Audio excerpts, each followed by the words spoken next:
Vamos a leer el versículo 43 para que veamos lo que estaba pasando. Las personas estaban murmurando entre ellos acerca de Cristo. Y decían, ¿acaso este no es el hijo de José y tal? Y Jesús les responde y le dice, no murmuren entre vosotros, no murmuréis entre vosotros. Escuchen esto, no murmuren entre ustedes. Le dice Jesucristo, no estén murmurando entre ustedes. Ninguno puede venir a mí si el Padre que me envió no le trajera. Dígame si esto es soberanía o no es soberanía. No murmuren de mí. Jesucristo está diciendo, no hablen de mí a la final. Ninguno viene a mí si el Padre no la trae. Y yo le resucitaré en el día postrero. Ahora, en el versículo 45 es que vamos a conectar todo este tema de la soberanía de Dios con la fe. Escrito está en los profetas y serán todos enseñados por Dios. Así que todo aquel que oyó al Padre y aprendió de él viene a mí. Óigase.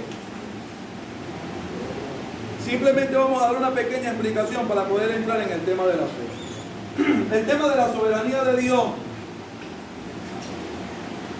es un tema que tiene que ser recibido, enseñado y recibido por nosotros tal y como está. Oiga, tiene que ser enseñado y recibido tal y como está. ¿Sí? En Dios hay soberanía. Y el hecho de que usted y yo estemos en este lugar, para nosotros es tema de total y completa incomprensión.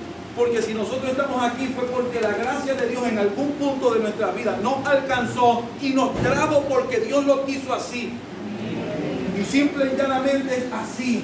Estamos aquí por su gracia. Estamos en Cristo porque Él quiso traernos. Las razones no las sabemos, las desconocemos, pero Él es soberano y nos salvó porque Él quiso salvarnos. Ese es un tema que hay que recibirlo simplemente desde ese punto de vista. Aceptarlo sin hacer preguntas, como el apóstol Pablo está diciendo allí. Entonces, ¿qué Dios es injusto? Entonces, ¿y por qué si las personas nadie puede resistir su voluntad? ¿Y por qué no? Esas preguntas no pueden entrar en nuestra mente. Simplemente nosotros creemos que lo que Dios está haciendo es justo, que lo que Dios está haciendo hoy en el mundo es correcto. Y que si nosotros hemos entrado en esta salvación ha sido por su gracia. Ahora, sucede algo. Este versículo que nosotros acabamos de leer conecta este tema con un tema que tiene que ver con la fe. En el libro del mismo Romanos, capítulo 8, y aquí lo habla también con claridad. Romanos capítulo 8.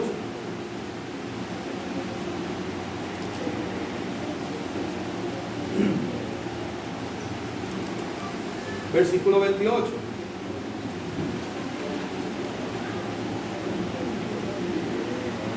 Leemos. Y sabemos que a los que aman a Dios todas las cosas le ayudan a bien. Esto es, a los que conforme a su propósito son llamados.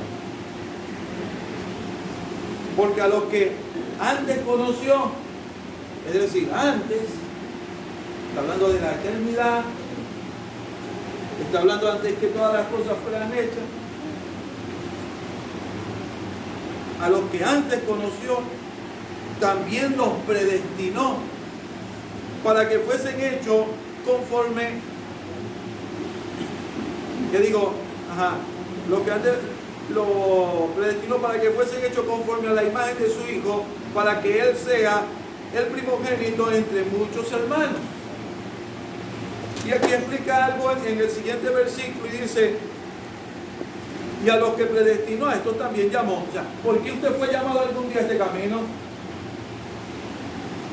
Dígamelo, ahí está claro. Ahí está. Por eso fui llamado.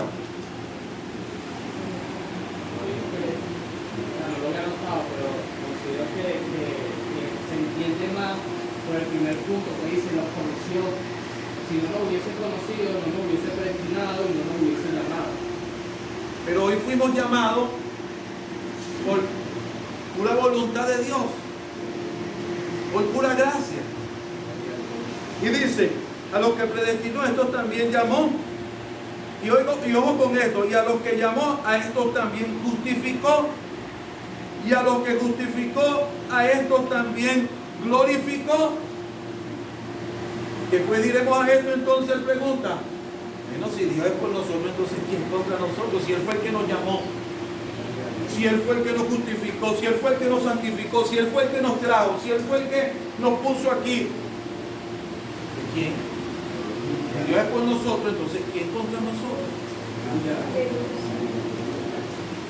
Este tema básicamente no es para nosotros preguntarnos aquellas cosas que aparentemente son obvias y que en nuestra mente humana son obvias. ¿Usted sabe dónde se inició el pecado? Bueno, el pecado se inició en el cielo por preguntas obvias. Porque Satanás en su justicia pretendió hacer algunas preguntas que parecían obvias delante de Dios. Como por ejemplo, tenemos una. Ya él había pecado, por supuesto. Pero él le hace una pregunta a Dios. Bueno, ¿acaso Job no está así porque tú lo tienes? Preguntas que parecen obvias, ¿verdad que sí? Por preguntas obvias es que Satanás se alejó del propósito de Dios. Nosotros, como creyentes que estando perdidos, fuimos alcanzados y traídos al camino de Dios, lo principal que Dios nos trata de decir con esta enseñanza y con el tema de la soberanía de Dios es que usted y yo tenemos que aceptar la voluntad de Dios tal y como está. Y ante ella debemos inclinar nuestra cabeza y decir, gracias Señor, porque lo que tú haces está bien hecho. Y si hoy estoy aquí en este lugar sirviéndote, y si hoy estoy en este lugar aquí adorándote, gracias Señor. Porque bien pudiera estar allá afuera, porque soy tan pecador como muchos que están allá afuera, pero tú sabes por qué, por qué razón o por qué fue hoy yo estoy aquí, por tu gracia y te estoy sirviendo.